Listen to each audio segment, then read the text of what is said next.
नमस्कार, मैं आपका स्वागत करती हूँ। बड़ी खबर कांकेर जिले के पंखाजूर से, जहां विश्व आदिवासी दिवस पर भव्य जिला स्तरीय कार्यक्रम हुआ आयोजित। सर्व आदिवासी समाज की ओर से आयोजित इस कार्यक्रम में करीब 10 से 15 हजार लोग शामिल हुए। डीजे और पारंपरिक नृत्य के साथ रैली निकाली गई, जो नगर भ्रमण के बाद श्यामा प्रसाद मुखर्जी स्टेडियम में पहुंची। कार्यक्रम में वक्ताओं ने जल, जंगल, जमीन के अधिकार और पेशा कानून के लागू न होने पर चिंता जताई। हल्बा समाज के राष्ट्रीय अध्यक्ष मंतूराम पवार ने कहा, नियमावली के अभाव में पेशा कानून का लाभ आदिवासियों को नहीं मिल पा रहा है। जिलाध्यक्ष कन्हैया उसेंडी ने कहा, आदिवासी दिवस का उद्देश्य केवल संस्कृति बचाना नहीं, बल्कि अपनी जीवन शैली के साथ जीने का अधिकार दिलाना है। उन्होंने महिला शिक्षा और समाज में समान अवसर पर भी जोर दिया। कार्यक्रम के अंत में सर्व आदिवासी समाज ने अपनी समस्याओं के समाधान के लिए एसडीएम पंखाजूर को राज्यपाल और मुख्यमंत्री के नाम ज्ञापन सौंपा है। पंखाजूर से पुनीत मरकाम की रिपोर्ट। आज का कार्यक्रम जो है विश्व आदिवासी दिवस है और विश्व आदिवासी दिवस संयुक्त राष्ट्र संघ के दिशा निर्देश पे होता है। ये विश्व के 192 जो देश है उसकी एक समिति है जिसको हम संयुक्त राष्ट्र संघ बोलते हैं, यूएनओ।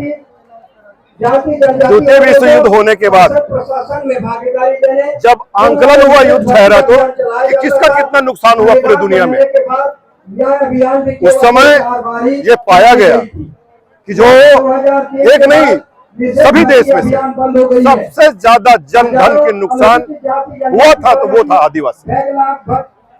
तो फिर 192 देश ने मिलकर जेनेवा में एक समिति बनाई और उस समिति का उद्देश्य ये है, क्योंकि सरकार अलग अलग देशों में अलग अलग है और हर सरकार की नियम और कानून अलग होता है, तो इसको लागू करवाना, आदिवासियों पे काम करवाना, आदिवासियों पे रिकवर करवाना, उसके लिए वहां से जो निर्देश आता है, यहाँ की सरकार हो चाहे किसी भी देश की सरकार हो, उसको मानना पड़ता है।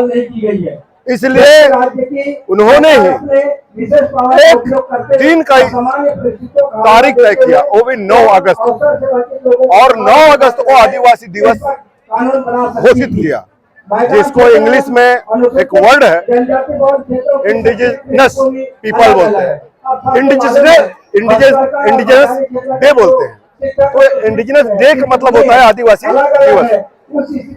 तो कम से कम वहां की सरकार इस दिन को एक दिन के रूप में मानेगा तो उसके लिए काम करेगा, ये इसके पीछे वजह है। राज्य के आरक्षित वर्गों के लिए